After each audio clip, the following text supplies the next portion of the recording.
Eh, Mulai ya teman-teman. Assalamualaikum warahmatullahi wabarakatuh. Malam teman-teman semua. Oke, sebelumnya izin perkenalan. Saya Getsa Kurota ini selaku Master of Ceremony pada acara hari ini. Nah, selanjutnya mau tahu nih kabar-kabar teman-teman semua yang ada di Zoom ini. Boleh dong ramein kolom chatnya. Ayo teman-teman ramein gimana kabarnya hari ini.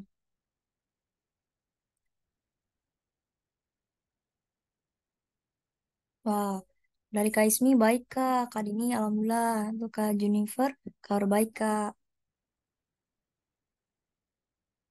Untuk ada Kak Nur Aini baik Kak. Wah, ini udah rame ya teman-teman. Semuanya alhamdulillah baik gitu. Semoga selalu baik terus gitu. Oke, sebelum kita mulai ke acara, alangkah baiknya kita berdoa menurut agama dan kepercayaan masing-masing. Berdoa dimulai.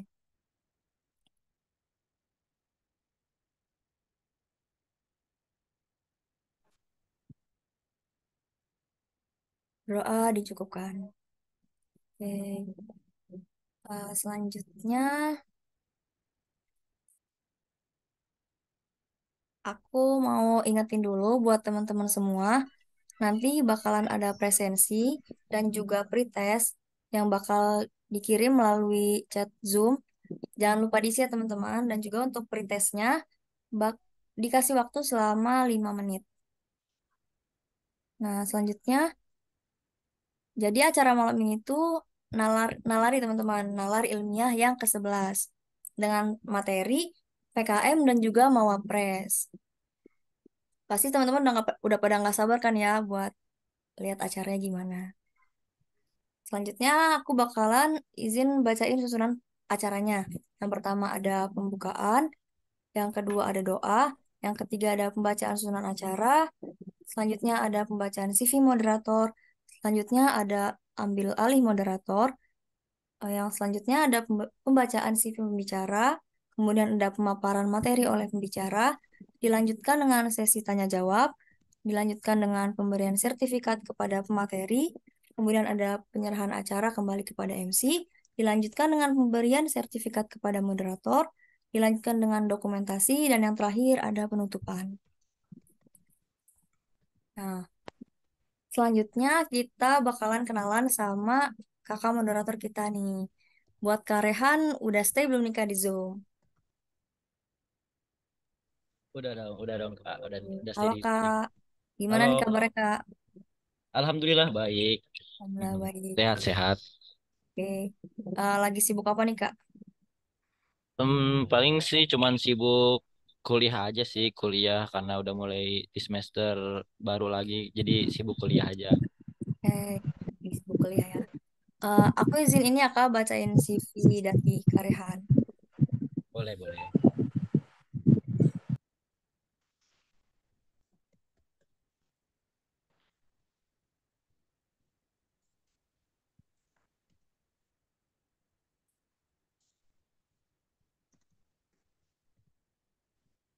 Mau nanya teman-teman, ini emang... Oh, oke, oke, udah. Oke, ini dia CV Kak Rehan. Dengan nama Muhammad Rehan Murtada. Kak ini merupakan seorang mahasiswa aktif di Universitas Negeri Jakarta yang tengah menempuh program studi psikologi. Kak ini memiliki antusias yang tinggi, suka bekerja sama dengan tim, dan juga ambisius, selalu mempelajari hal-hal baru, karena Kak ini menyukai tantangan dan juga dapat menjalankan amanah yang Oi, telah diberikan. ya, Oke, boleh dimatiin dulu Kak, di ya, ya, off. kayak dimakan deh. Selanjutnya ada juga pendidikan nih dari Karehan. Rehan ini dari SMP IT Nur Hikmah Bekasi. Kemudian juga, maaf teman-teman, ini pengalamannya pernah mengajar sebagai KIR di SMP IT Nur Hikmah Bekasi. Kemudian juga pernah mengajar KIR di SMP Al Azhar 12 Rawamangun. Menjadi fasilitator juga di KIR SMP Negeri 213 Jakarta. Dan juga di SMA Negeri 64 Jakarta. Boleh scroll ke bawah. Nah, untuk pendidikan, Kak ini sedang menempuh di Universitas Negeri Jakarta dari tahun 2022. Kemudian Kak ini lulusan SMA Negeri 88 Jakarta. Nah, ini ada pengalaman organisasi dari Karehan. Karehan sekarang lagi ikut KPM, Kelompok Peneliti Muda, sebagai staf pengembangan sumber daya anggota. Kemudian Karehan juga ikut aksi sosial Fakultas Pendidikan Psikologi sebagai staf acara aksi sosial kelompok 6.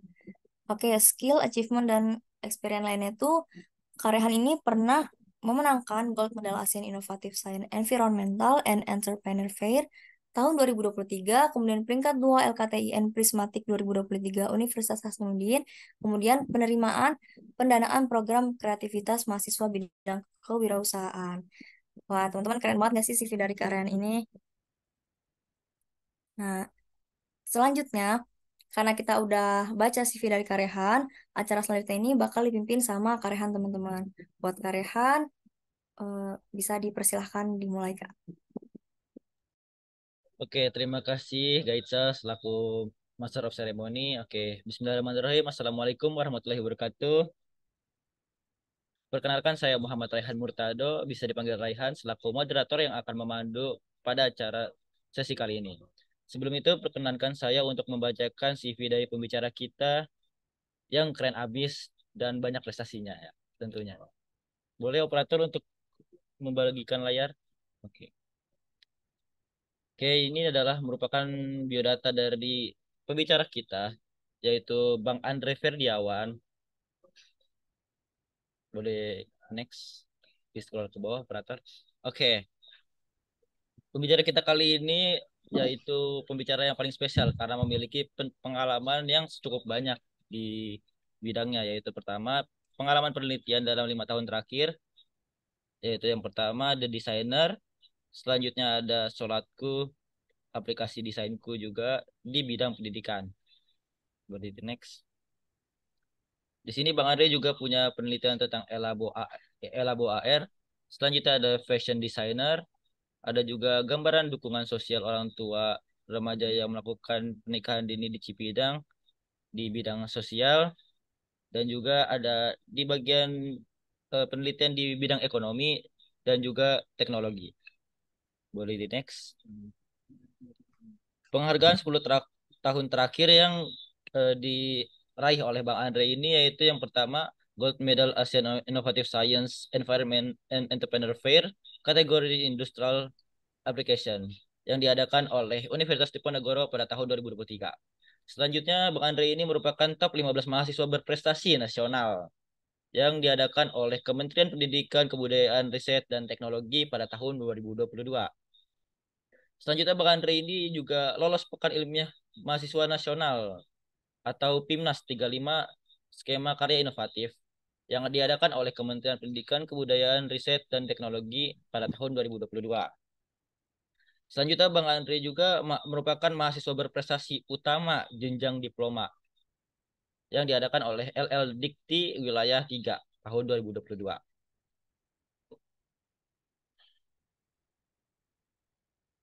Oke, Bang Andre juga merupakan mahasiswa berprestasi utama jenjang diploma yang diadakan oleh Universitas Negeri Jakarta. Bang Andre juga lolos didanai program kreativitas mahasiswa skema karya inovatif, juara 1 LKTIN Prismatic, juara 1 LKTIN IDEA. Selanjutnya juga Bang Andre juga memenangkan Gold Medal International Science and Invention Fair dan masih banyak perlombaan-perlombaan internasional, perlombaan internasional juga dan perlombaan nasional juga. Boleh kita lihat ya, banyak prestasi-prestasi yang telah diraih oleh Bang Andre ini. Selanjutnya ada perolehan hak kekayaan intelektual. Ternyata Bang Andre juga memiliki hak kekayaan intelektual. Yang pertama, pedoman penelitian bidang sains dan teknologi orientasi anggota baru, kelompok peneliti muda Universitas Negeri Jakarta. Di sini jenis hakinya yaitu buku panduan. Selanjutnya ada pedoman penelitian bidang sosial humaniora orientasi anggota baru, kelompok peneliti muda Universitas Negeri Jakarta. Yang yang jenisnya yaitu buku panduan atau petunjuk juga. Dan masih banyak lagi hak kekayaan intelektual yang dimiliki oleh Bang Andre. Selanjutnya untuk pengalaman organisasi yang pertama, Ikatan Bang Andre ini merupakan bagian dari Ikatan Alumni PIMNAS sebagai manajer Organizational Development Department dari tahun 2023 hingga sekarang.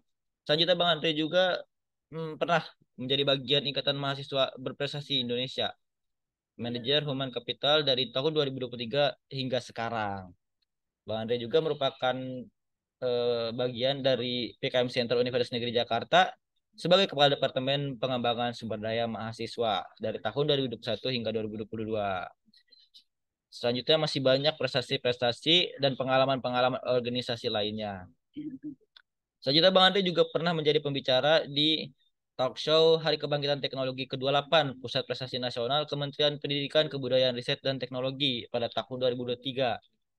Selanjutnya Bang Andre juga pernah menjadi narasumber Bincang Prestasi Seluruh Indonesia Pusat Prestasi Nasional Kementerian Pendidikan, Kebudayaan, Riset, dan Teknologi. Dan masih banyak pengalaman-pengalaman pembicara ya termasuk Nalari ini Bang Andre telah menjadi pembicara kali ini. Di sini Bang Andre juga pernah pernah eh, memiliki pengalaman menjadi juri panelis atau fasilitator ilmiah. Yang pertama, fasilitator program kreativitas mahasiswa Universitas Negeri Jakarta skema kewirausahaan yang diadakan sekarang. Selain itu, Bang Andre juga pernah menjadi panelis program pendanaan penelitian kelompok peneliti muda Universitas Negeri Jakarta dari monitoring evaluasi 1 hingga monitoring evaluasi 4. Dan masih banyak pengalaman-pengalaman yang Bang Andre punya tentunya. Oke. Oke, sebelumnya kita kita lanjut aja nih. Kita sapa dulu nih Bang Andre. Halo Bang Andre.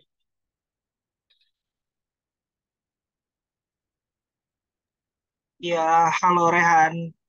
Gimana kabarnya nih Bang Andre hari ini? Sehat gimana Bang? Alhamdulillah kabarnya sehat. Alhamdulillah. Oke, mungkin kita ini dulu kali ya Bang, sapa-sapa teman dulu. Oke, diinformasikan kembali untuk teman-teman yang baru hadir atau belum mengisi pretest, diharapkan segera mengisi pretest terlebih dahulu ya pada link yang ada di kolom chat. Karena presensi pada acara kali ini dilaksanakan dengan pretest di awal acara dan diakhiri oleh post test. Oke, mungkin teman-teman punya pertanyaan, teman-teman bisa mengirim pertanyaan di kolom chat atau Zoom dengan format nama, instansi, dan pertanyaan.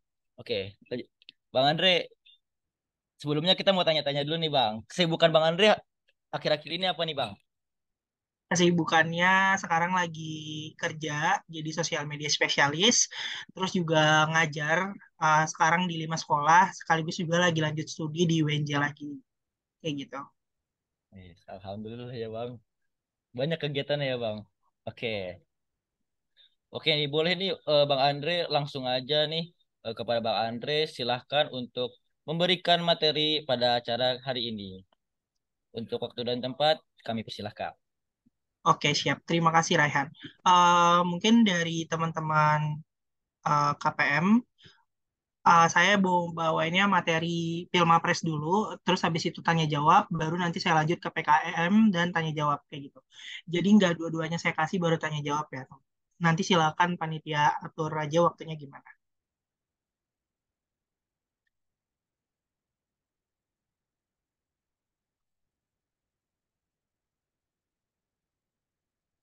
Oke, udah kelihatan full screen belum ya teman-teman?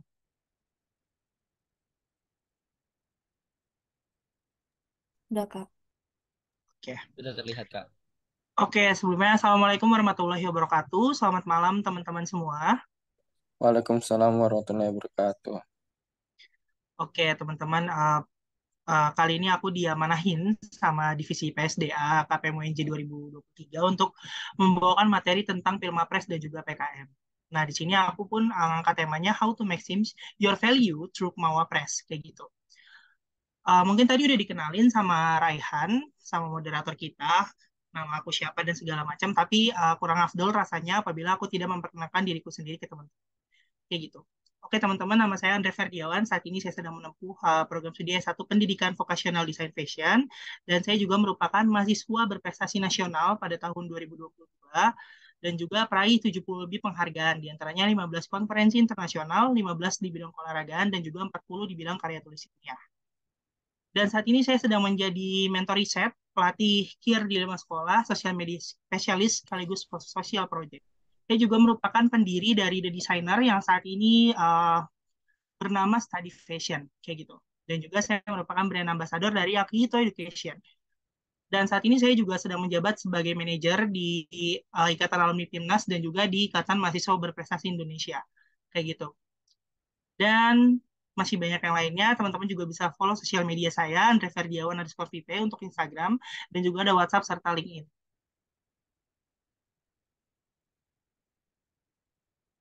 Nah, teman-teman, berbicara tentang mimpi. Bermimpi itu gratis, tetapi keberhasilan perlu dibayar dengan proses. Tentunya ketika kita pengen mencapai mimpi tersebut, perlu ada usaha-usaha yang kita harus upayakan untuk mencapai mimpi tersebut ya, teman.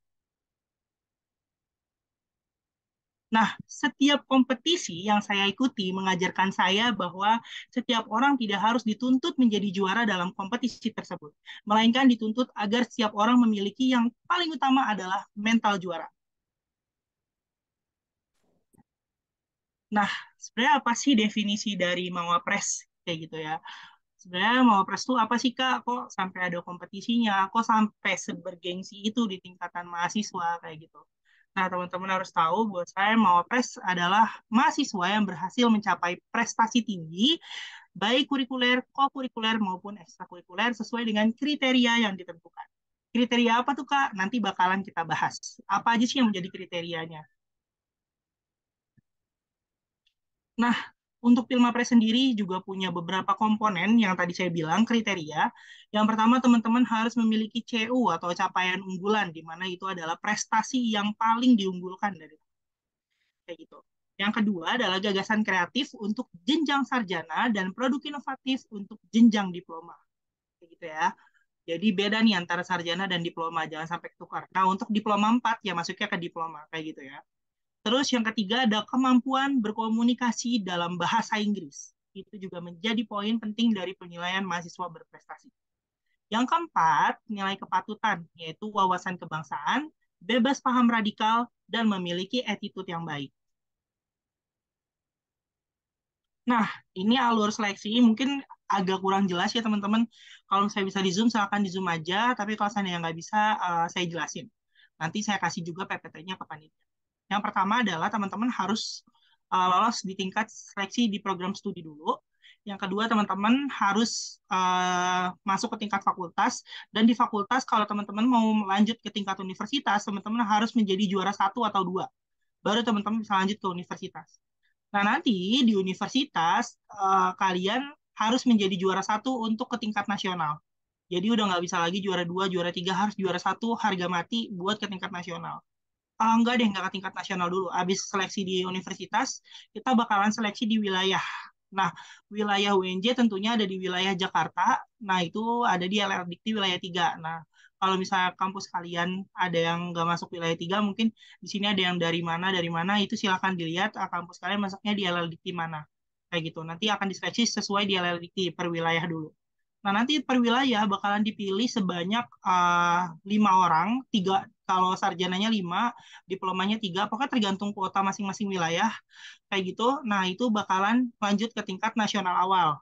Nah, nasional awal itu ada sekitar 60 sampai ya 60 orangan, 60 finalisan. Nah, nanti dari 60 finalis itu akan diseleksi lagi menjadi 15 besar untuk mengikuti seleksi grand final nasional, seperti itu. Nah, untuk jenjang sarjana, teman-teman yang sarjana bisa lihat bahwasanya di sini ada nilai capaian unggulannya tuh prestasi teman-teman itu akan paling dilihat. Jadi seberapa kredibel, seberapa tinggi tingkat prestasi teman-teman dan seberapa berdampaknya capaian unggulan teman-teman bagi masyarakat itu akan paling dilihat untuk jenjang sarjana, itu 50%. Kayak gitu. Nah, terus untuk nilai gagasan kreatif atau karya tulis ilmiahnya itu sekitar 30%. Dan nilai kemampuan komunikasi bahasa Inggris teman-teman itu ada sekitar 20%. Jadi teman-teman harus benar-benar menyeimbangkan ketiga ini ya. Kayak gitu. Nah, kalau di jenjang diploma ini untuk capaian unggulan itu 40%. Jadi prestasi teman-teman semuanya itu 40% dilihatnya. Terus produk inovatifnya juga 40%. Jadi KTI-nya yang berupa produk itu juga 40%. Namun nilai bahasa Inggrisnya sama sama sarjana, sama-sama 20%. Kayak gitu. Nah, kalau seandainya teman-teman masuk sampai nasional, amin, teman-teman bakalan ditentukan juga nilai pendamping, yaitu penetapan pemenang dilakukan dengan mensertakan hasil kategori nilai kepatutan. Yang tadi wawasan kebangsaan, bebas paham radikal, attitude yang baik, itu juga akan dinilai di samping nilai utama tadi. Kayak gitu. Nah, ini juga teman-teman ada kategori kompetisi yang diakui oleh Kementerian Pendidikan Kebudayaan, Riset, dan Teknologi. Jadi Kemendikbud itu bukan cuma teman-teman kayak mikir, gue kalau jadi Mawapres gue harus juara satu ya di lomba ini, gue harus juara satu ya di lomba ini. Enggak teman-teman, karena banyak sekali yang diakui sebagai prestasi di Kemendikbud. Yang pertama itu ada kategori kompetisi, ini yang baru yang tadi yang juara-juara itu masuknya kompetisi. Nah, ada juga kategori pengakuan. Kalau teman-teman misalnya jadi narasumber, jadi pembicara, jadi pelatih, juri, wasit, moderator, atau sejenisnya, itu masuk ke pengakuan. Nah, kalau teman-teman punya hak kekayaan intelektual, itu bisa masuk ke penghargaan. Kayak gitu. Kalau misalnya teman-teman berorganisasi juga bisa masuk sebagai prestasi, di mana kalau misalnya jadi ketua BEM, wakil ketua BEM, segala macam itu bisa menjadi prestasi juga. Lalu ada hasil karya ini misalnya teman-teman menerbitkan buku ber-ISBN, atau teman-teman bikin artikel ilmiah yang sudah diterbitkan di jurnal atau dimanapun itu. Terserah tentunya kalau misalnya diterbitin itu harus jurnal bereputasi ya teman-teman. Kayak gitu. Terus yang keenam ada pemberdayaan dan aksi kemanusiaan, di mana di sini tuh pengabdian masyarakat lah ya. Teman-teman bisa seandainya teman-teman merupakan pemrakasa, terus sebagai koordinator atau peserta itu bisa dipakai pemberdayaan dan aksi kemanusiaan. Kayak gitu. Lalu juga di sini akan diakui teman-teman kalau memiliki kewirausahaan dan dia harus punya PT atau setidaknya punya surat izin usaha. Kayak gitu.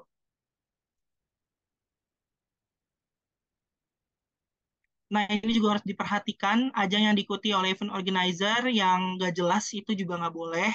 Terus yang kedua, karya yang dipublikasikan di dunia maya tidak berarti secara langsung dapat diterima dan dimanfaatkan oleh masyarakat internasional. Jadi misal teman-teman bilang kalau teman-teman punya karya yang dipublikasikan secara internasional, padahal cuma ngepost di IG, atau teman-teman cuma ngepost di WhatsApp, itu WhatsApp, sorry, website.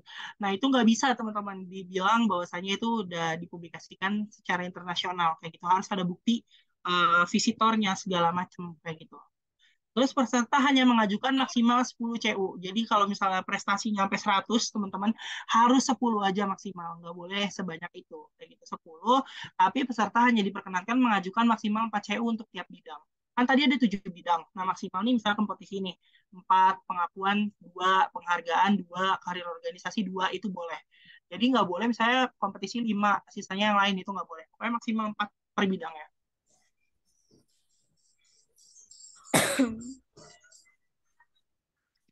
Nah, ini teman-teman juga ada tabel codingnya, kodifikasi untuk nilai CU. Ini bisa teman-teman akses di buku panduan Filmapres, kayak gitu. Sepertinya tiap tahun akan sama seperti ini, belum ada perubahan sejauh ini. Nah, teman-teman ini juga merupakan poster deskripsi diri saya pada saat saya Pilmapres nasional kayak gitu. Jadi poster deskripsi dirinya itu tips dari saya. Mungkin nanti karena nanti di tingkat universitas atau di tingkat fakultas mungkin akan ada deskripsi diri seperti ini. Teman-teman yang pertama harus buat prestasi sevariatif mungkin. Jadi menonjolkan bahwasanya kita itu punya kebiasaan yang banyak kayak gitu. Nggak boleh kita kayak, bukan nggak boleh sih, lebih baik untuk bervariasi kayak gitu. Kalau seandainya cuma dilihat, oh dia cuma jago di bidang riset, berarti di yang lainnya nggak ahli kayak gitu, itu kan juga kurang kan, kayak gitu. Terus yang kedua, tentukan kekhasan diri yang teman-teman miliki. Jadi kita harus punya yang namanya ciri khas ya teman-teman. Kalian pengen dikenal sama juri sebagai orang yang seperti apa, kayak gitu. Atau kalian pengen dilihat juri tuh kayak gimana gitu, orang yang kayak gimana, itu harus punya kekhasan diri, nggak boleh dibuat-buat, tetap harus apa adanya kayak gitu. Yang ketiga, maknanya tiap prestasi yang dimiliki. Nah, itu dia. Jadi, setiap prestasi yang kita miliki itu harus dijelaskan one by one. Gimana kita cara mendapatkannya, gimana cara kita berusaha keras untuk mendapatkan hal itu. Itu sangat-sangat penting juga gitu. Terus yang keempat, kejujuran dan stabilitas emosi adalah nomor satu. Nah, di sini kadang kita pengen nunjukin bahwa saya kita hebat, kita keren, tetapi emosi kita, cara kita menyampaikan, menggebu-gebu, itu juga nggak boleh. Kita harus benar-benar stabil. Kayak gitu. Kita harus benar-benar lihat bahwasanya di depan kita adalah orang-orang hebat yang akan menilai kita. Kayak gitu. Nah, terus juga kita harus membiasakan diri untuk luwes berbicara. Pada saat saya mau ke nasional, waktu itu saya benar-benar digembleng untuk yang namanya public speaking, kayak gitu. Karena untuk mengurangi kata-kata yang kalimat misalnya eh itu menandakan bahwasanya kita ragu kayak gitu. Jadi pada saat itu saya benar-benar digembleng di sini. Nah, teman-teman kalau seandainya mau tingkat fakultas, prodi atau apapun itu juga harus berlatih yang namanya public speaking. Kayak gitu ya. Terus yang keenam, pahami background juri. Jadi misalnya jurinya nanti misal di tingkat fakultas nanti jurinya ada Bu Am. Nah, kita harus tahu nih karakter Bu Am seperti apa. Misal di fakultas nanti ada Pak Yusro, ya kita harus tahu Pak Yusro ini karakternya kayak gimana, kayak gitu. Jadi kita harus bertindak seperti apa, kita tahu kalau kita udah tahu background jurinya, kayak gitu. Jangan gugup, teman-teman, karena gugup ini merupakan sebuah hal yang benar-benar akan membuyarkan semuanya, kayak gitu. Jadi pastikan diri teman-teman siap, kayak gitu.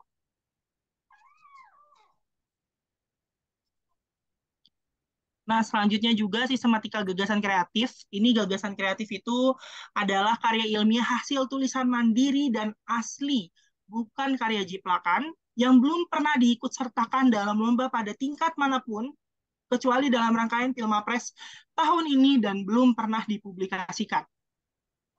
Gagasan kreatif ini 10 sampai 20 halaman. Tetapi saran saya maksimalkan 20 halaman.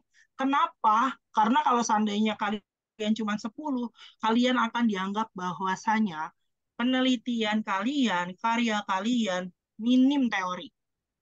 Kayak gitu. Jadi maksimalin 20 halaman bahwasanya nanti juri akan melihat, oh orang ini nyari teorinya banyak banget dan ini valid gitu. Dan ini bisa dipercayakan. Dan ini masih realistis. Kayak gitu. Jadi itu ya teman-teman, kalau seandainya pengen maju ke Pilmapres, baik di tingkat prodi maupun sampai universitas, perbanyak teori, perkuat teori, dan juga pikirkan ide kalian realistis atau enggak untuk dilaksanakan dalam 5 tahun ke depan. Kayak gitu. Nah, di bawahnya ini yang nomor 1 sampai 8 ini kayak susunan sistematika penulisannya, jadi bisa di-capture atau nanti panitia bisa tolong share kalau ada yang membutuhkan. Nah, ini juga ada penilaian gagasan kreatif, pahami strategi dan cara main. Pertama, maksimalkan substansi tertinggi. Nah, oke, di sini saya mau tanya. Nah, di sini saya mau tanya siapapun, substansi paling tinggi dari 3 poin ini di mana, teman-teman? Boleh dijawab. Siapapun, ayo.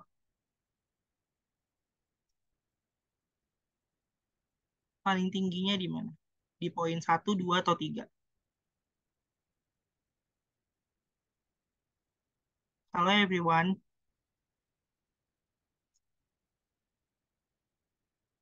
Dua, Kak. Oke, poin 2. Nah, jadi buat yang teman-teman yang sarjana harus perkuat di poin 2 ya. Jadi ada fakta atau gejala dalam lingkungan yang menarik untuk dikaji, identifikasi masalah yang terdapat dalam fakta atau gejala dalam lingkungan, terus juga uraian yang solusi yang bercirikan smart itu nih substansi kedua ini harus benar-benar teman-teman maksimalkan karena dia nilainya 70 dari 100. Kayak gitu. Itu yang harus teman-teman maksimalkan untuk teman-teman di jenjang sarjana. Maksimalkan substansi tertingginya, kayak gitu. Yang kedua, berikan impresi pada gagasan kreatif. Maksudnya gimana, Kak? Kalau misalnya teman-teman presentasi pasti di awal Assalamualaikum warahmatullahi wabarakatuh kepada Dewan Juri yang terhormat, bla bla bla bla. Itu tuh biasa aja. Kalian harus bisa memberikan impresi di awal. Kayak gitu. Misalnya kalian ada bridging dulu di awalnya, misalnya ada bridging di awal atau segala macam itu bisa kalian tekankan di situ. Jangan langsung assalamualaikum dan bla bla bla. Itu langsung kayak to the point banget kesannya. Dan itu cenderung seperti presentasi orang-orang pada umumnya kayak gitu. Nah, terus juga pahami kekhasan gagasan kreatif. Nah, teman-teman harus paham betul sama gagasan kreatif ya teman-teman. Bahwasanya untuk gagasan kreatif ini harus apa ya paham dan juga jangan sampai pas ditanya nggak tahu. Kenapa? Itu menunjukkan bahwasanya gagasan kita ini uh, kita paham betul gitu. Nah, selanjutnya sistematika produk inovatif inovatif ini buat teman-teman yang diploma. Yang pertama, naskah produk inovatif adalah karya ilmiah 10-15 halaman, hasil tulisan mandiri asli, bukan karya jiplakan, yang belum pernah diikutsertakan dalam lomba pada tingkat manapun, kecuali dalam rangkaian Pilmapres tahun ini, dan belum pernah dipublikasikan yang berisi uraian gagasan solusi inovatif yang telah diwujudkan dalam sebuah produk, berupa barang, sistem, aplikasi, dan sejenisnya berlandaskan penalaran logis dan data yang akurat. Nah, untuk teman-teman diploma, ini aku punya saran betul-betul bahwasanya ketika kalian Pilmapres, baik di tingkat prodi, fakultas, atau univ, kalau bisa produknya udah jadi. Ketika produknya udah jadi, maka kalian akan lebih dekat dengan kemenangan. Kayak gitu. Intinya kayak gitu teman-teman. Nah, untuk yang diploma ini juga bisa bikin barang, sistem, aplikasi, dan sejenisnya, apapun itu terserah. Intinya masih sesuai dengan program studi kita. Seperti itu. Di bawah 1-8 sama seperti sarjana, ini merupakan sistematika penulisan. Nah, lalu ada penilaian produk inovatif, maksimalkan substansi tertinggi. Nah, substansi tertingginya ini ada di kualitas produk inovatif dan juga solusi. Kalau kalian lihat. Ya. Jadi teman-teman harus maksimalin di situ, terutama di produknya. Produknya itu benar-benar harus jadi, harus sudah fungsional, harus sudah bisa digunakan, harus sudah siap uji coba kayak gitu. Itu akan menjadi nilai yang maksimal kalau itu semua udah teman-teman lakukan kayak gitu. Terus berikan impresi pada produk inovatif, pahami kekhasan produk inovatif. Terus yang keempat, gambaran potensi dan komersialisasi produk inovatif itu juga penting. Jadi misalnya kalian bikin aplikasi, nah itu potensi ke depannya komersialisasinya gimana? Oh bakal ada paket premium yang lebih murah dibandingkan aplikasi lain, itu juga bisa sebagai potensi misalnya. Nah, teman-teman, ini poster produk inovatif aku yang kemarin seperti ini, teman-teman. Mungkin bisa di Zoom atau nanti bisa minta panitia kalau perlu contohnya. Nah, selain itu juga nanti kita akan diminta untuk membuat video bahasa Inggris, di mana membuat video pidato dalam bahasa Inggris durasi maksimal 5 menit dengan topik SDGs yang berbeda dengan gagasan kreatif. Jenis pidato dapat berupa informatif, persuasif, atau motivasional. Nah, yang pertama, topik SDGs-nya berbeda sama produk inovatif atau gagasan kreatifnya ya, kayak gitu. Itu kenapa misalnya kalian di GK atau PI-nya ngebahas SDG 1. Nah, berarti nanti di video bahasa Inggrisnya nggak boleh bahas SDG 1 lagi, bahasnya yang lain. Kayak gitu. Peserta menyampaikan pidatonya dengan tampilan setengah badan dengan menghadap kamera statis. Rekaman dibuat tanpa melalui proses editing. Jadi waktu itu aku ini benar-benar one take, teman-teman. Benar-benar sekali take dan itu udah selesai tanpa ada, enggak sekali take sih, maksudnya harus sekali take selesai gitu. Jadi kalau seandainya gagal ya di take lagi, di take lagi. Intinya dia nggak boleh ada proses editing apapun itu. Kayak gitu. Terus video diunggah ke YouTube sesuai dengan waktu yang ditentukan. Presentasi akan dinilai berdasarkan aspek konten, accuracy, fluency, pronunciation, dan overall performance. Nah, teman-teman, tentunya aku juga pernah mengalami kegagalan. Sebelum aku menjadi mahasiswa berprestasi nasional, aku juga pernah ikut lomba, bahkan setingkat fakultas, waktu itu tuh nggak lolos kayak gitu. Aku ikut PKM, ya PKM di FBS waktu itu, dan aku nggak juara, aku nggak lolos sama sekali.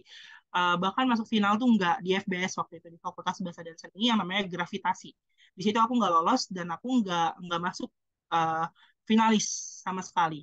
Dan terus aku coba lagi di tingkat apa universitas juga aku nggak lolos waktu itu, cuman sebagai peserta doang di FMIPA nih kalau nggak salah waktu itu. Aku nggak lolos lombanya, nggak jadi finalis juga dan nggak menang juga, hanya sebagai peserta kayak gitu. Jadi disitulah aku terbentuk gitu, dan kegagalan-kegagalan tersebut aku kebentuk.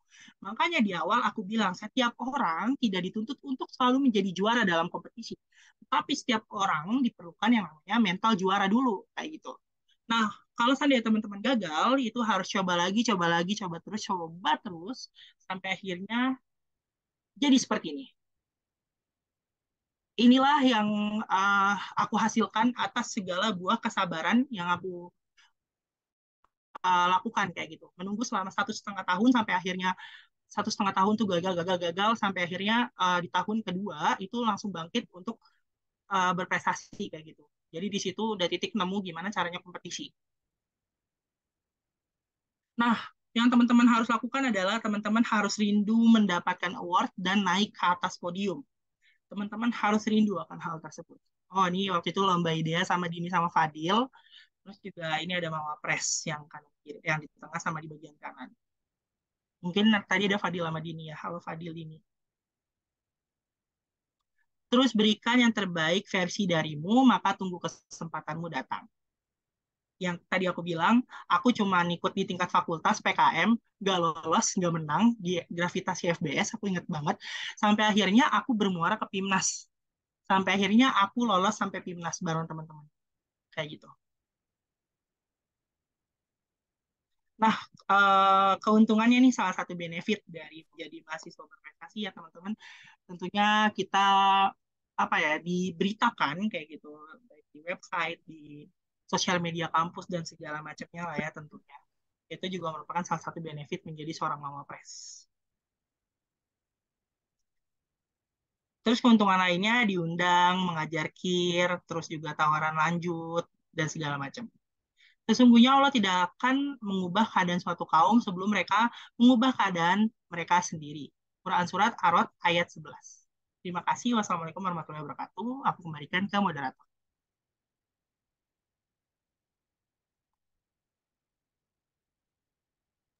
Oke, baik. Terima kasih Bang Andre atas ilmunya. Oke, mungkin untuk teman-teman yang lain bisa untuk menyampaikan pertanyaan-pertanyaan kepada Bang Andre.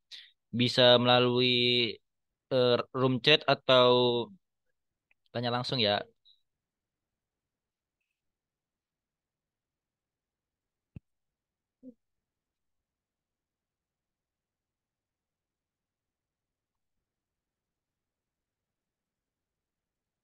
Oke, mungkin belum ada yang tanya ya.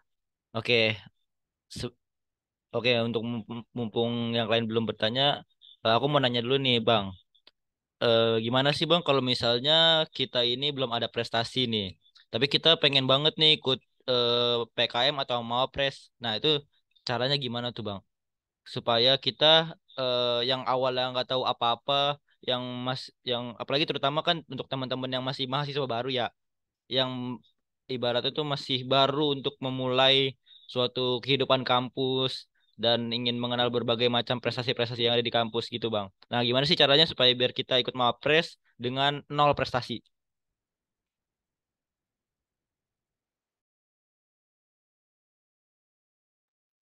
Oke, I get the point. Intinya kalau seandainya teman-teman belum punya prestasi mau ikut Mapres, itu juga yang aku lakuin pada saat aku jadi mahasiswa baru, teman-teman. uh, Pertama gini, aku tuh ikut Mapres 3 kali, teman-teman, sampai akhirnya bisa lolos sampai ke nasional kayak gitu. Ikut Mapres 3 kali, pertama pas mahasiswa baru, nggak tahu apa-apa, tapi pengen jadi Mapres gitu kan. Karena ngelihat pada saat PKKMB, pada saat uh, PKKMB Univ, fakultas itu aku ngeliat Mapres itu adalah orang-orang keren menurutku. Kayak gitu. Sampai akhirnya aku tertarik untuk jadi Mapres, sehingga di tahun pertama pada saat aku maba, aku mendaftarlah menjadi Mapres kayak gitu ya. Terus ternyata aku belum cukup ilmu yang memadai dan segala macam. Tetapi di situ aku jadi tahu Mapres itu apa aja yang harus aku siapin. Komponen-komponen apa aja yang harus aku siapin.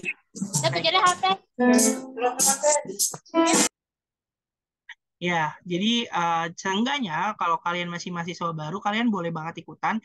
Syukur-syukur kalian sudah punya prestasi ya, sehingga tidak begitu apa ya, tidak begitu sulit untuk bertanding dengan yang lain. Tetapi seandainya belum ada prestasi, gak apa-apa ikut aja dulu supaya teman-teman seenggaknya di tahun pertama ini adalah percobaan.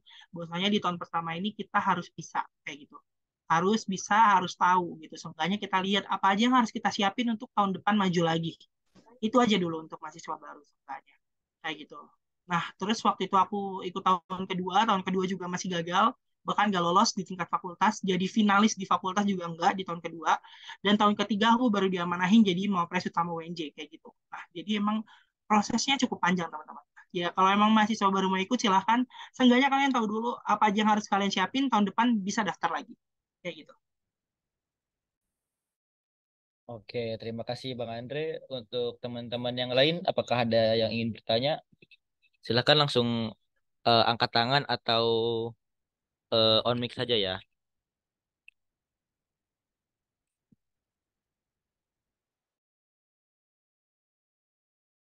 Tadi itu ada yang raise hand tahu Rehan dari PGSD. Oh, tadi ada yang angkat tangan ya Bang. Tadi kalau nggak salah, tadi kurang kelihatan, tapi tadi dikasih tahu Febiarni ya. Apakah Febiarni Iya, bisa Kak. bertanya? Oke, silahkan bertanya. Eh, Tadi sudah dijawab sih, Kak. Tapi kayaknya saya mau tahu lebih dalam nih, Kak, kesulitan yang Kak Andre hadapi saat menjalani proses Pilmapres lain yang tadi disampaikan tuh apa sih, Kak? Mungkin kendala public speaking-nya, Kak, komunikasinya, Kak, atau yang lain? Itu aja sih, Kak. Oke, berbicara tentang kendala adalah seperti yang aku sempat bridging tadi. Aku itu baru mulai panas ikut kompetisi itu setelah aku 2 tahun di WNJ kayak gitu. Jadi eh, kendalanya ya pasti yang awal-awal aku ikut di Mapres yang pertama dan kedua adalah prestasi ya. Prestasi yang tidak mumpuni, yang tidak ada waktu itu, tapi aku tetap maksain ikut. Ya, jadi agak berat untuk bersaing dengan teman-teman yang lain yang mungkin sudah punya prestasi kayak gitu. Itu kendalanya. Kalau dari segi public speaking juga aku kurang sebenarnya. Oke, dari segi public speaking sebenarnya aku kurang juga teman-teman. Nah, itu dia yang menjadi kendala. Tetapi aku langsung kejar tayang waktu itu waktu mau Mapres UNJ. Gimana pun caranya aku harus seenggaknya hafal aja gitu sama teks. Tadinya kayak gitu. Nah, akhirnya ternyata aku punya dosen yang luar biasa, nemenin dari nol ya. Setiap prestasinya itu ada dosen di program studi aku namanya Bu Rahayu Purnama MPD. Dia benar-benar nemenin dari nol belajar sampai uh, kalian harus tahu sampai outfit aku untuk berangkat Mapres tuh beliau yang pilihin kayak gitu. Bahkan beliau sempat sampai bantuin aku nyetrika bajuku kayak gitu. Se-effort itu dosennya. Jadi sampai latihan public speaking, semua dosen di program studi aku tuh turun tangan. Bu Esti, Bu Lis, Bu Ayu, itu semua pada turun tangan untuk ngebantu aku. Kayak. Jadi luar biasa dukungan dari dosen tentunya penting ya untuk ngebantu kita untuk belajar public speaking. Nah, jadi kalau seandainya kamu emang kendala di situ, silahkan kamu hubungi dosen-dosen yang sekiranya rela untuk membantu kamu mengisikan apa waktunya kayak gitu. Karena aku juga kendala banget public speaking, terutama di komunikasi bahasa Inggris kayak gitu. Tapi kendala hanyalah kendala, selebihnya kita harus dikasih lihat effort kita yang lebih kalau emang kita mau menjadi mawapres kayak gitu.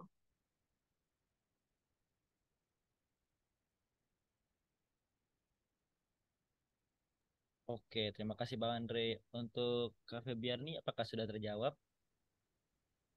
Rehan suaranya kecil. Oke, terima kasih Bang Andre. Apakah Febiarni, apakah sudah terjawab?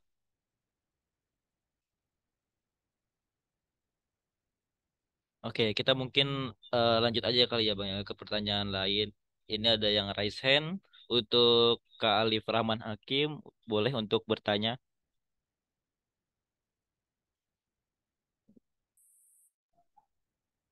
Ya, terima kasih kepada Raihan yang sudah memberikan kesempatan kepada saya untuk eh, bertanya kepada Bang Andre. Izin bertanya ya Bang Andre mengenai Mawapres ini. Memang sebelumnya saya juga sempat mengikuti event ini juga dan sempat tidak lolos juga buat ini. Emang untuk prestasinya juga sangat kurang banget pas kemarin itu. Namun saya ini masih ada kendala gitu sih Bang mengenai surat SK dan lain-lainnya. Dan persiapan kayak TOEFL dan latihan bahasa Inggrisnya itu sih Bang sama prestasi mengejar prestasinya. Menurut Abang itu lebih baik apa ya buat apa ya bikin schedule-nya itu gimana ya Bang biar rapi dan kita tuh meskipun ada kegiatan kesibukan yang sangat padat itu kita masih bisa gitu ngeluangin waktu seperti itu sih Bang.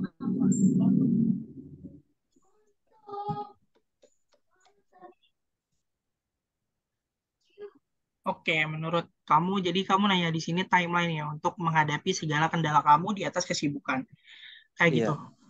iya, iya Bang. Alif tadi kendalanya selain apa namanya? Selain tadi untuk TOEFL apalagi Liv? Sorry. Prestasi sih Bang yang masih kurang sama public speaking yang masih kurang juga. Oke, kebetulan kalau Alif aku udah sempat lomba sama Alif satu kali dan juga sempat ngetekin video bahasa Inggrisnya Alif.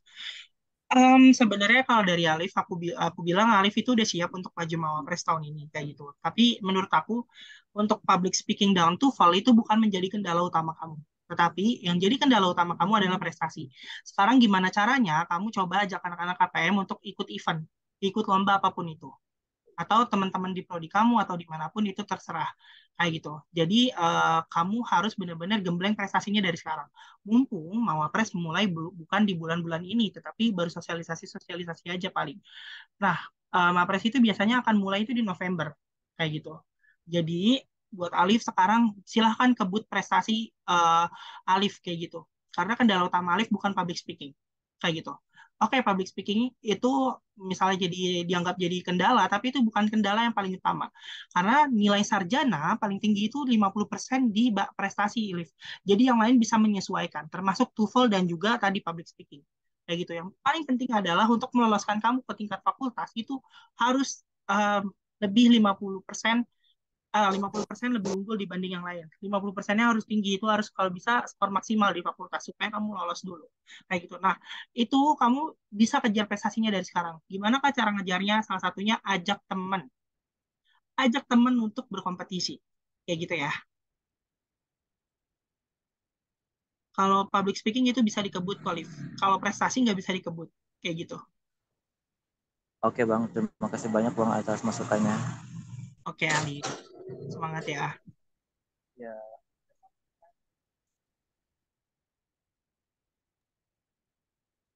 Oke, terima kasih Bang Andre.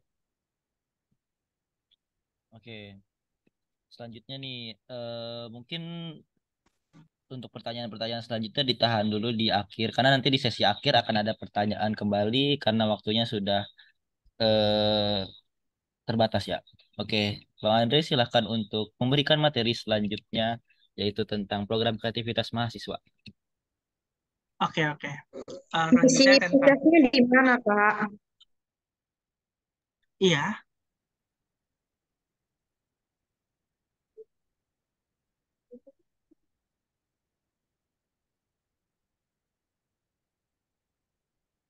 oke teman-teman. Aku izin share screen ya. Udah full screen belum sekarang?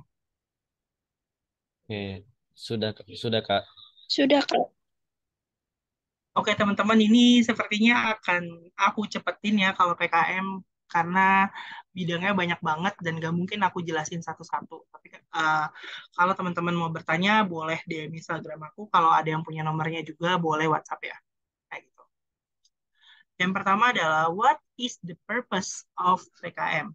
PKM dikembangkan untuk mengantarkan mahasiswa mencapai taraf pencerahan kreativitas dan inovasi berlandaskan penguasaan sains dan teknologi serta keimanan yang tinggi.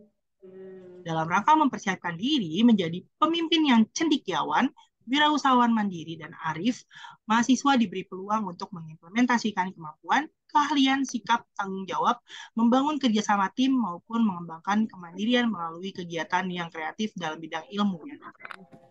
Jadi itu uh, definisi singkat dari PKM. Nah, teman-teman, PKM ini banyak sekali bidangnya, sampai 10 kalau tidak salah. Ini akan kita coba cek lagi ya. Yang pertama ada PKM RE atau PKM Riset Eksakta. Sorry. PKM RE bertujuan untuk melatih mahasiswa dalam mengungkap hubungan sebab akibat, aksi reaksi, rancang bangun, eksplorasi, materi alternatif, desain produk atraktif, blueprint, dan sejenisnya, atau identifikasi senyawa kimia aktif.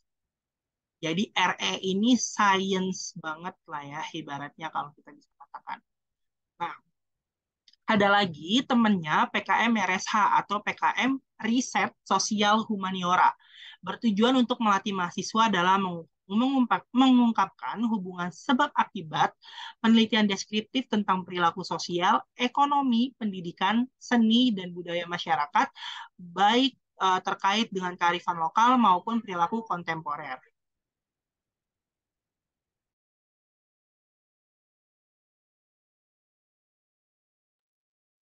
Selanjutnya ada PKMK atau PKM Kewirausahaan yang bertujuan untuk menumbuhkan pemahaman dan keterampilan mahasiswa dalam menghasilkan komoditas unik serta merintis kewirausahaan yang berorientasi pada profit. Unsur utama yang ditetapkan adalah tingkat intelektual dan kreativitasnya. Pelaku utama adalah mahasiswa, sementara pihak lainnya hanya sebagai faktor pendukung. Nah, jadi untuk PKMK ini teman-teman harus berorientasi pada profit kayak gitu. Harus menghasilkan sebuah harus menghasilkan sebuah keuntungan kayak gitu. Lalu selanjutnya ada PKMPM yang bertujuan untuk menumbuhkan empati mahasiswa kepada persoalan yang dihadapi di masyarakat melalui penerapan iptek yang menjadi solusi tepat bagi persoalan atau kebutuhan masyarakat yang tidak berorientasi pada profit. Nah, PKMPM ini dia nggak berprofit kayak gitu, tapi dia menerapkan iptek kayak gitu atau solusi untuk masyarakat kayak gitu. Nah, kalau PKMK tadi harus berprofit, PKMPM ini tidak berorientasi pada profit.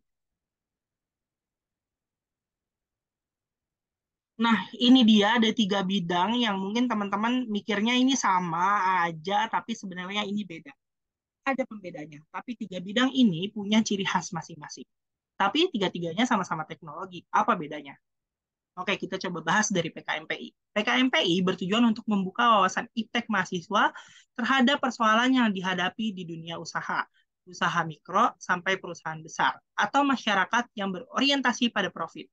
Implementasi solusi iptek harus merupakan respon persoalan prioritas yang disampaikan mitra. Jadi yang pertama PKMPI ini dia memang teknologi, tapi dia harus menyelesaikan masalah-masalah pada usaha mikro sampai perusahaan besar. Jadi permasalahannya apa? Diterapkan dalam iptek kayak gitu. Itu PKMPI. Jadi dia bermitra dan mitranya ini mitra berprofit kayak gitu. Mitra berprofit itu kayak apa? Misalnya butik segala macam itu bisa disebut mitra berprofit. Selanjutnya ada PKMKC yang bertujuan membentuk kemampuan mahasiswa mengkreasikan sesuatu yang baru dan fungsional atas dasar karsa dan nalarnya. Karya cipta tersebut bisa saja belum memberikan kebermanfaatan secara langsung bagi pihak lain. PKMKC tidak meniru produk existing baik di dalam maupun luar negeri kecuali memodifikasi prinsip dan atau fungsinya. Nah, PKMKC ini dia itu boleh misalnya udah ada alat kita kembangin gitu untuk meningkatkan fungsinya itu boleh. Nah, terus juga PKMKC ini produknya boleh prototype. Jadi nggak harus produknya udah jadi banget, enggak. Boleh prototype. Itu prototipenya itu minimal 80%. 80% itu apa? Seenggaknya udah bisa digunakan, tapi masih ada yang belum, misalnya ada satu fitur atau satu kelebihan yang belum bisa ditampilkan kayak gitu. Itu namanya masih 80%. Tapi dia udah siap untuk diuji coba. Kayak gitu ya. Itu PKMKC. Nah, ada lagi PKMKI. Ini PKM tahun lalu aku yang sampai ke PIMNAS nih, PKMKI. Yang bertujuan untuk menumbuhkan kepekaan mahasiswa terhadap problematika faktual di masyarakat atau dunia usaha, dan sekaligus mengasah kreativitas mahasiswa untuk menghasilkan karya fungsional inovatif yang solutif berbasis iptek. Luaran utama berupa produk fungsional skala penuh atau skala 1:1, bukan merupakan prototipe. Nah, PKMKI ini tidak bermitra dan dia harus produknya udah jadi, udah mantap, udah nggak boleh ada fitur yang belum berfungsi. Kayak PKMKC kan 80% masih boleh. PKMKI enggak. Dia 100% harus udah jadi, 100% harus udah baik pengujiannya. Kayak gitu. Itu PKMKI. Next. Ada lagi PKM VGK atau video gagasan konstruktif atau kreatif. Nanti aku coba lihat. Oh, konstruktif ternyata.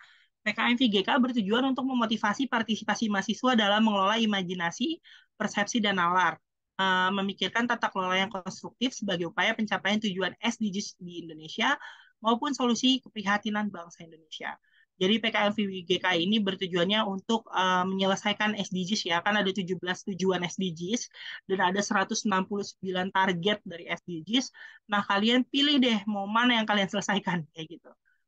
Nah, terus juga bisa juga selain SDGs itu ngebahas tentang solusi keprihatinan bangsa Indonesia kayak gitu. Selanjutnya ada PKM yang menurut saya paling enak, yaitu PKM GFT. PKM GFT bertujuan untuk meningkatkan daya imajinasi mahasiswa dalam merespon tantangan zaman, umumnya berupa konsep perubahan dan atau pengembangan dari berbagai aspek berbangsa bersifat futuristik, jangka panjang, tetapi berpotensi untuk direalisasikan. Nah, ini kata-katanya. Jangka panjang, tapi mungkin buat direalisasikan. Itu PKM GFT.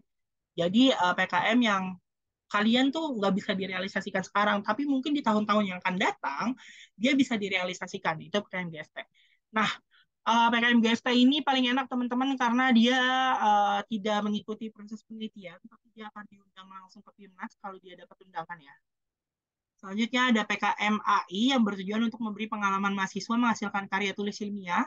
Bidang ini merupakan program penulisan artikel ilmiah yang bersumber dari hasil kegiatan akademik lainnya dalam bidang pendidikan, penelitian, atau pengabdian kepada masyarakat. Misalnya kasus praktik lapangan, KKN, PKM pendanaan yang tidak lolos PIMNAS, magang, dan lain-lain yang merupakan hasil kerja kelompok. Kayak gitu. PKM AI ini cuma bikin artikel, ibaratnya kayak gitu. Yang udah, ya tadi ya, bisa dari mana aja artikelnya. Nah, teman-teman, kita bahas luaran ya. Untuk luaran itu di PKMRE ada laporan kemajuan, laporan akhir, lalu ada artikel ilmiah dan akun sosial media. Sama juga kayak PKMRSH. Nah, kalau misalnya PKM kewirausahaan, dia laporan kemajuan, laporan akhir, produk usaha, dan akun sosial media. Nah, produk usaha, jadi harus ada produk usahanya kalau PKM kewirausahaan. Terus PKM pengabdian masyarakat, laporan kemajuan, laporan akhir, buku pedoman mitra, terus akun media sosial. Lalu ada PKM penerapan IPTEK atau PKMPI, dia itu ada laporan kemajuan, laporan akhir, buku pedoman mitra, dan akun media sosial. Ada PKMKC, laporan kemajuan, laporan akhir, prototipe produk atau produk fungsional, terus ada akun media sosial. Yang ada PKMKI, laporan kemajuan, laporan akhir, produk fungsional skala penuh, dan juga akun media sosial. Kalau lanjutnya ada PKM VGK, di mana laporan kemajuan, laporan akhir, video YouTube, akun media sosial. Terus ada PKM GFT dan PKM AI, yang satu artikel gagasan, yang satu artikel ini. Nah, teman-teman, seluruh bidang PKM bermuara di PIMNAS, kecuali PKM AI, karena wujudnya sudah berupa artikel ilmiah yang siap publikasi.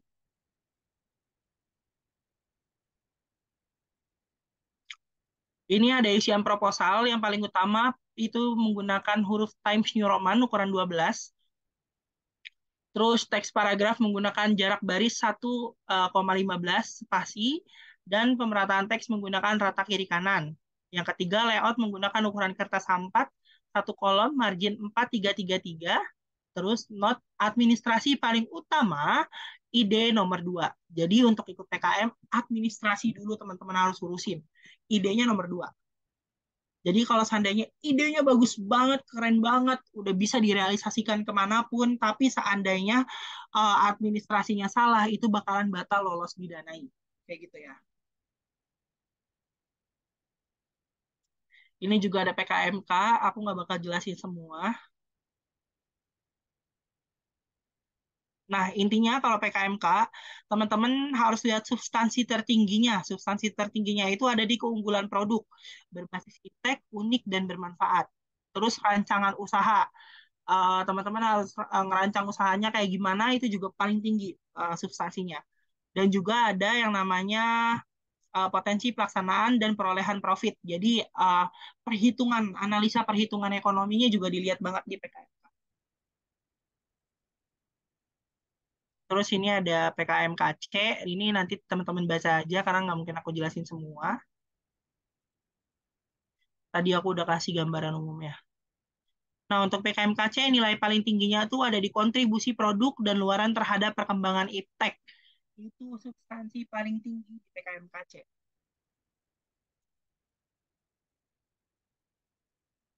Selanjutnya ada PKMKI. PKMKI ini substansi paling tingginya adalah kreativitas, gagasan, solusi, originalitas, problem based, spesifik, dan measurable.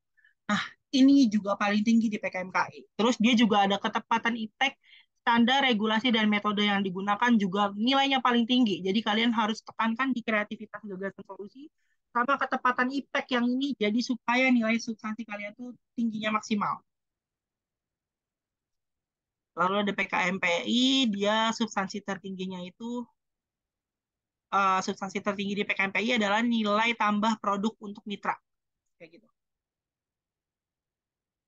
Nanti dibaca sendiri ya teman-teman, aku akan kasih ke panitia PPT-nya. Karena waktunya terbatas. Terus selanjutnya ada di PKM pengabdian masyarakat, nilai tertingginya itu ada potensi nilai tambah untuk mitra program. PKMRE itu nilai tertingginya untuk substansi tertinggi itu ada di sintesis telaah literatur, potensi, dan prediksi hasil riset. Itu paling tinggi nilainya di RE. Selanjutnya di RSH untuk nilai substansi tertingginya yang harus teman-teman perhatikan itu ada sama sintesis telaah literatur, potensi, dan prediksi hasil riset. Itu nilai tertinggi. Nah, untuk VGK ini harus bahas SDGs nih yang tadi aku bilang teman-teman, SDGs ada 17 tujuan dan ada 169 target. Nah, teman-teman harus bahas atau kalau VGK ini boleh banyak SDGs yang diselesaikan juga boleh. Nah, terus ada format penilaian tertingginya itu ada di kreativitas gagasan dan kreativitas komunikasi pada skenario video konten. Selanjutnya PKM GFT ini nilai tertingginya ada di gagasan, kreativitas gagasan, kelayakan realisasi, ruang lingkup atau skala permasalahan yang ditangani. Terus ada PKMAI, nilai tertingginya itu ada di hasil dan pembahasan. Nah, teman-teman, aku bakal jelasin yang tidak diperkenankan di PKM itu ada 8. Di RAB-nya nih nggak boleh ada ini, kayak gitu. Yang pertama, honorium, konsumsi, hadiah, dan sejenisnya untuk tim, dosen pendamping, narasumber, pemateri, atau sejenisnya. Yang kedua, sewa komputer, PC, laptop, printer, ponsel, kamera, handycam, tempat atau ruangan atau aula atau sejenisnya. Itu nggak boleh. Yang ketiga, pembelian alat atau bahan lebih dari 1 juta per item. Yang keempat, pembelian penyimpanan data itu nggak boleh, flash disk, hard disk tidak diperkenankan. Yang kelima, pembelian kuota internet lebih dari 100.000 per bulan per tim.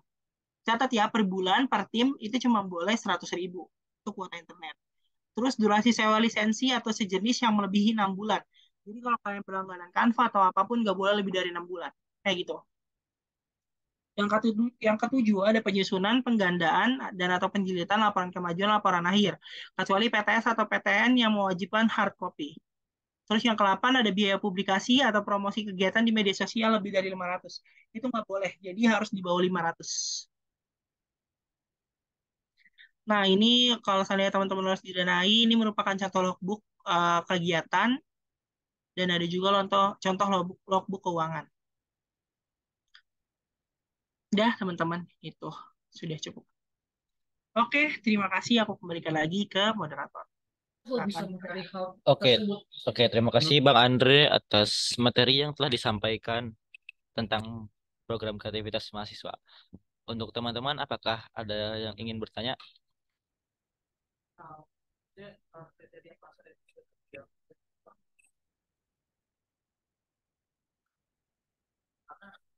Atau mungkin ini Bang, kita tanya-tanya dulu tentang pertanyaan yang sebelumnya tentang Mawapres nih Bang. Ada yang nitip pertanyaan nih Bang dari Dini, yaitu Bang, kalau terus berusaha untuk berprestasi atau meluangkan waktu untuk mengerjakan lomba, kadang tujuan utama kita kan jadi mahasiswa adalah kuliah. Nanti kuliahnya jadi sedikit gitu kan Bang, kayak gitu Bang. Nah, bagaimana caranya agar menyeimbangkan kuliah dan berusaha untuk lomba-lomba atau berprestasi gitu Bang?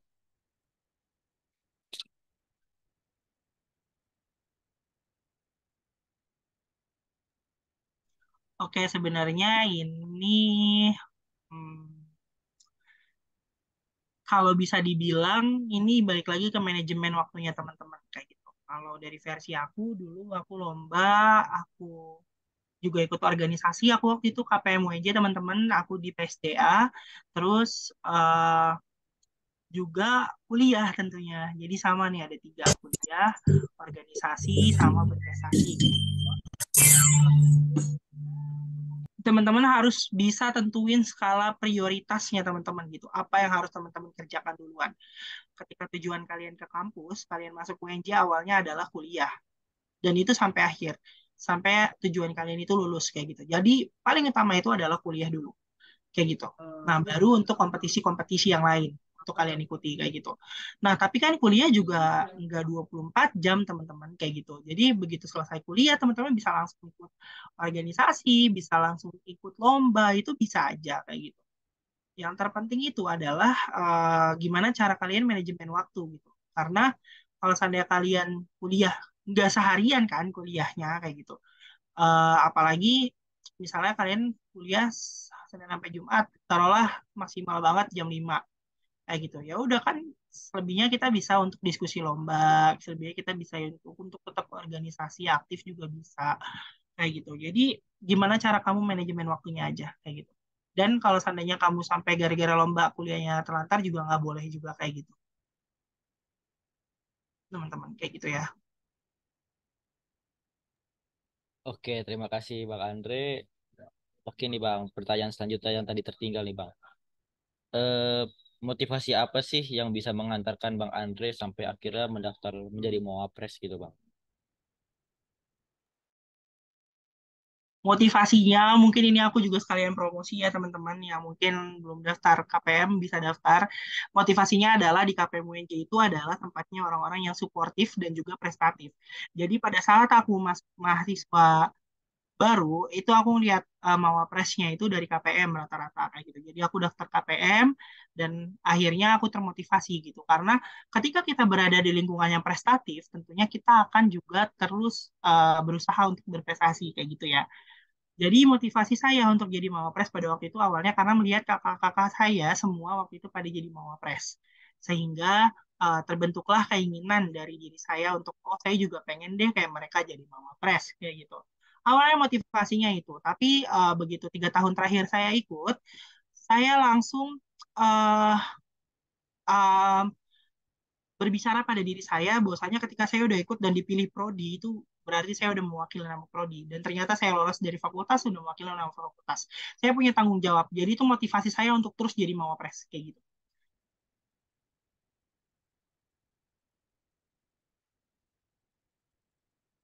Kayak gitu, Raihan. Oke, terima kasih Bang Andre. Ternyata Bang Andre juga banyak ya perjuangannya dari awal sampai sekarang. Perjuangannya juga penuh dengan kegagalan juga. Tapi Bang Andre terus coba lagi dan coba lagi. Karena juga Bang Andre yakin bahwa Bang Andre juga bisa berkembang terus ya Bang ya. Oke. Oh iya, Bang Andre juga ini juga sebagai mentor juga, mentor program kreativitas mahasiswa di bidang kewirausahaan. Untuk teman-teman boleh nanti silahkan bertanya apa saja tentang PKM atau Mapres ke Bang Andre ini. Jangan lupa follow Instagramnya. Mungkin boleh di follow Instagramnya ya Bang? Boleh, boleh. Oke. Untuk Instagramnya eh, yaitu Andre Ferdiawan underscore VP. Silahkan di follow untuk eh, teman-teman yang ingin bertanya selanjutnya. Oke. Selanjutnya nih Bang. Ada lagi yang bertanya. PKM kan ini berkelompok ya Kak. Tips memilih kelompok ya PKM yang baik itu gimana ya Kak? Dan cara menggali ide PKM gimana ya Kak? Kan kadang tuh kita mentok tuh idenya kayak gitu. Silakan dijawab Bang. Oke, iya benar PKM berkelompok teman-teman 3 sampai 5 orang. Cara nyari kelompok adalah kalian jangan berharap untuk sama orang-orang jago penelitian di kelompok kalian. Boleh kalau seandainya memang mereka ngajak kayak gitu. Tapi yang paling penting adalah kalian tidak harus untuk lomba sama orang yang sudah jago di bidang riset kayak gitu. Karena nyatanya ketika kalian ikut PKM itu kalian bisa banget untuk yang sama-sama masih belajar tapi memiliki keinginan gitu memiliki visi misi yang sama kayak gitu. Jadi kalau seandainya kalian ikut PKM itu harus ada teman yang sevisi misi kayak gitu. Bahkan waktu itu saya ada dua mahasiswa baru, itu ada Rafli, ada Bey waktu itu di PKM saya. Itu nggak masalah, mereka masih mahasiswa baru. Dan juga yang duanya angkatan saya sama 2019, Farhan dan Haizut, tetapi mereka bisa dibilang juga sama kayak saya, masih belajar tentang riset, nggak jago-jago amat kayak gitu. Tapi apa? Kenapa kita akhirnya bisa ke PIMNAS? Karena kita memiliki satu keyakinan yang sama, satu visi misi yang sama, bahwasanya kita harus jalan-jalan ke Malang. Kayak gitu sih, untuk itu motivasinya. Kayak gitu. Jadi kita nggak harus sama orang yang jago-jago banget gitu. Yang intinya kita bisa sama orang yang sama-sama mau belajar. Bahkan untuk tahun ini WNJ yang didanai itu banyak banget maba-maba yang ikut kayak gitu. Terus juga untuk menemukan ide, tentunya ini apa ya? Banyak kok teman-teman untuk menemuin ide. Contoh aja, kita bisa lihat masalah-masalah yang ada di sekitar kita, entah itu di jurusan kita, entah itu di mana, itu banyak gitu, atau sekitar lingkungan rumah kita, itu banyak kan masalahnya. Nah, cobalah kita untuk mencari solusinya, itu kan juga merupakan ide. Kayak gitu, misalnya di dekat rumah kita banyak kasus pernikahan dini. Ya, angkatlah ide tersebut untuk jadi faktor-faktor yang mempengaruhi pernikahan dini itu bisa.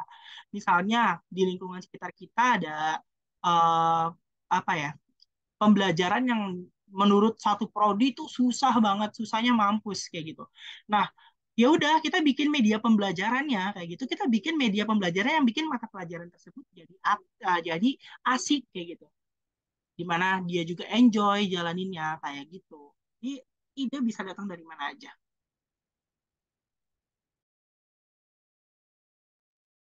Oke, terima kasih Bang Andre. Mungkin teman-teman ada yang mau bertanya lagi. Oh ya, untuk teman-teman yang bertanya tentang postesnya, nanti postes akan diberikan di grup WhatsApp ya teman-teman. Jadi tenang aja.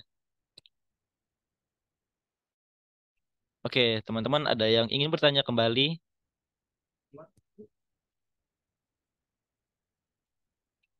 Ya, jadi kan ini gue user interview ya. User interview kan otomatis untuk posisi marketing gue ditanya untuk kebolehan. Oke, mungkin mungkin teman-teman sudah tidak ada yang bertanya kembali. Oke, perkenankan saya untuk membacakan kesimpulan dari acara Nalari 11 kali ini, yaitu yang pertama adalah materi Mawapres yang berisi tentang definisi Mawapres.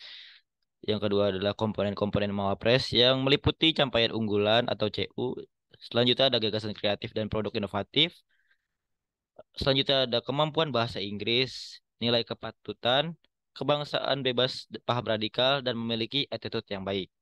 Selanjutnya, Bang Andre juga menjelaskan tentang alur seleksi, capaian unggulan yang meliputi tentang kompetisi yang diikuti, pengakuan karir organisasi, hasil karya, pemberdayaan masyarakat, dan kewirausahaan. Selanjutnya, Bang Andre juga menjelaskan hal-hal yang perlu diperhatikan dalam Mawapres. Bang Andre juga menjelaskan tentang deskripsi diri dan penilaian produk inovatif. Selanjutnya di materi yang kedua, Bang Andre juga menjelaskan tentang apa itu PKM atau Program Kreativitas Mahasiswa yang bertujuan untuk meningkatkan kreativitas mahasiswa yang berlandaskan penguasaan sains dan teknologi. Bang Andre juga menjelaskan tentang berbagai macam jenis-jenis PKM. Yang pertama ada PKM RE, PKM RSH, PKMK, PKM PM, PKM PI, PKM KC, PKM VGK, PKM KI, dan PKM AI. Dan yang terakhir mungkin Bang Andre menyampaikan hal-hal yang tidak diperbolehkan dalam RAB PKM. Oke. Oke, terima kasih Bang Andre telah menyampaikan materi yang sangat worth it banget ya untuk kita. Mungkin Bang Andre ada kata-kata mungkin misalnya untuk follow Instagram yang Bang Andre punya gitu Bang, selain akun privasi. Oh, mungkin ada teman-teman mungkin bisa follow ya akun Instagram yang Bang Andre punya, yaitu The Designer. Mungkin teman-teman bisa follow The Designer underscore VR. Teman-teman bisa follow di situ dan kepoin terus produk-produk yang Bang Andre punya. Ya, kalau dari aku ini Rehan tadi ada yang nanya Bang Andre biasanya nyari info lomba di mana? Di mana aja teman-teman bisa lihat di Instagram, di info LKTI, di info apa itu banyak banget lomba-lomba. Terus juga kalau teman-teman mau ikut konferensi internasional itu juga ada di conference alert deh namanya. Bukan. Ya nanti saya kasih deh web ya untuk yang konferensi internasional itu banyak juga dari semua negara ada kayak gitu. Nah terus closing statement ya, Rehan. Boleh banget Bang, boleh banget. Oke, closing statement-nya adalah buat teman-teman yang mau ikut PKM ataupun Mawapres, silahkan teman-teman majukan diri teman-teman. Kalau masih maba ya, ya udah berarti itu masih awal dari teman-teman untuk melangkah lebih jauh kayak gitu ya. Terus juga jangan pernah ragu teman-teman kayak gitu. Nah, seandainya teman-teman perlu wadah untuk berprestasi dan segala macam untuk meningkatkan skill penelitian teman-teman, karena tadi kan baik Mawapres ataupun PKM itu perlu ilmu riset yang memadai, teman-teman join KPM tentunya bisa join Nalari, bisa bahkan ikut orientasi anggota barunya kayak gitu. Ya mungkin sekian dari saya. Wassalamualaikum warahmatullahi wabarakatuh. Waalaikumsalam. Terima kasih ke Bang Andre atas penyampaian closing statement-nya juga dan materinya. Semoga apa yang disampaikan oleh Bang Andre ini bermanfaat dan terus memberikan efek positif kepada kita semua. Oke, berikutnya adalah penyerahan sertifikat secara simbolis nih untuk Bang Andre selaku pembicara pada Nalari 11 pada malam ini. Untuk operator silahkan untuk menampilkan sertifikat. Oke, perkenankan saya untuk membacakan sertifikat nasional dengan nomor 164 garis miring ser garis miring KPM UNJ garis miring 9 garis miring 2023 diberikan kepada Andre Ferdiawan AMD sebagai pembicara dalam kegiatan lari ilmiah 11 nasional dengan tema PKM dan Mawapres yang diselenggarakan oleh kelompok peneliti muda Universitas Negeri Jakarta. Jakarta tanggal 8 September 2023. Ditandatangani oleh Ketua Umum Kelompok Peneliti Muda Universitas Negeri Jakarta, Yusuf Niko Fitranto, APMM, dan ditandatangani oleh Kepala Divisi PSDA Kelompok Peneliti Muda Universitas Negeri Jakarta, Tia Wahyuningsi, APMM. Untuk sertifikatnya diterima ya Bang Andre. Oke, terima kasih Raihan dan terima kasih teman-teman KPM atas kesempatannya. Oke. Oke, untuk teman-teman yang belum join ke KPM boleh daftar KPM ya di kolom chat. Di situ ada broadcast tentang orientasi anggota baru. Oke, terima kasih Bang Andre atas partisipasinya. Oke, baik. Karena acara pemaparan materi oleh Bang Andre ini telah selesai, di sini saya selaku moderator pamit undur diri. Apabila ada kesalahan, mohon dimaafkan. Selanjutnya saya serahkan kembali ke MC. Kepada MC, waktu dan tempat kami persilakan. Oke, terima kasih banyak Kak Rehan selaku moderator dan juga Kak Andre selaku pemateri yang materinya keren banget.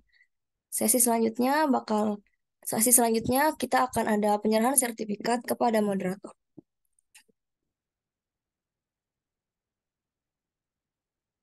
Sertifikat nomor 195 garing ser garing EKPM UNJ garing 9 garing 2023 diberikan kepada Muhammad Rehan Murtada APMP sebagai moderator dalam kegiatan Nalar Ilmiah 11 Nasional dengan tema PKM dan Mawapres yang diselenggarakan oleh Kelompok Peneliti Muda Universitas Negeri Jakarta. Jakarta 8 September 2023 ditandatangani oleh Ketua Umum Kelompok Peneliti Muda Universitas Negeri Jakarta, Yusuf Niko Fitranto HPMM, dan juga ditandatangani oleh Kepala Divisi PSDA Kelompok Peneliti Muda Universitas Negeri Jakarta, Tia Wahyuningsi HPMM. Kepada Kak Rehan, bisa diterima ya Kak, semoga bisa bermanfaat. Baik, terima kasih Kak Gaisa. Oke, berakhirnya sesi penyerahan sertifikat, bakal dilanjutin nih teman-teman dengan sesi cekrek-cekrek yaitu sesi dokumentasi. Buat teman-teman, dipersilakan buka kameranya karena kita bakalan sesi dokumentasi.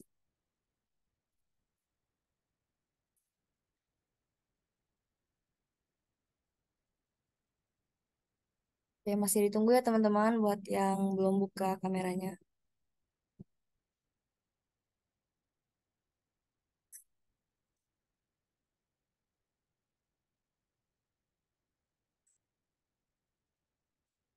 Mungkin ditunggu sampai 2027.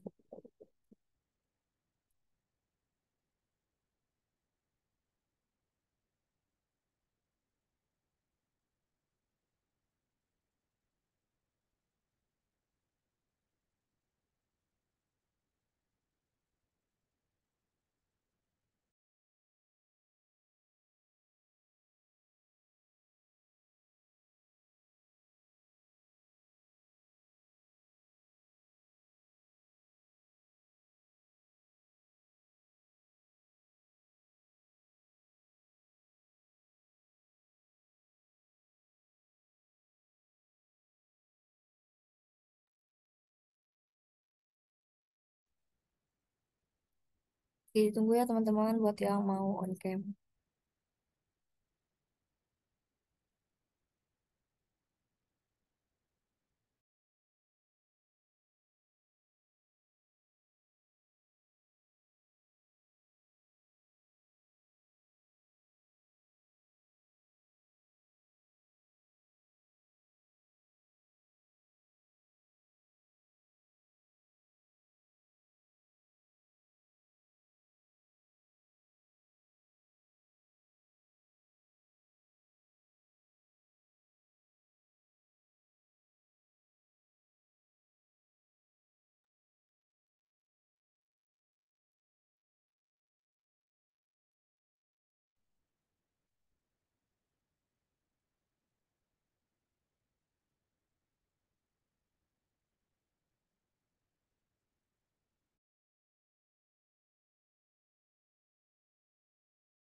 Oke, mungkin eh, udah 2027 nih teman-teman.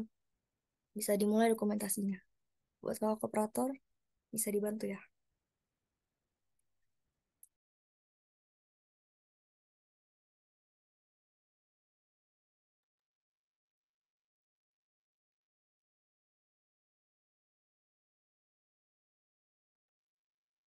Oke, aku izin masuk untuk slide satu, satu, dua, tiga.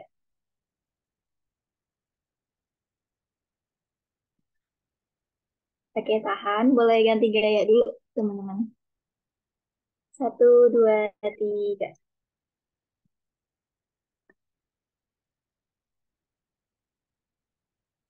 Oke, slide dua. Satu, dua, tiga.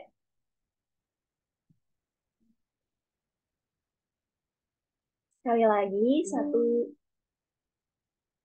satu, dua, tiga.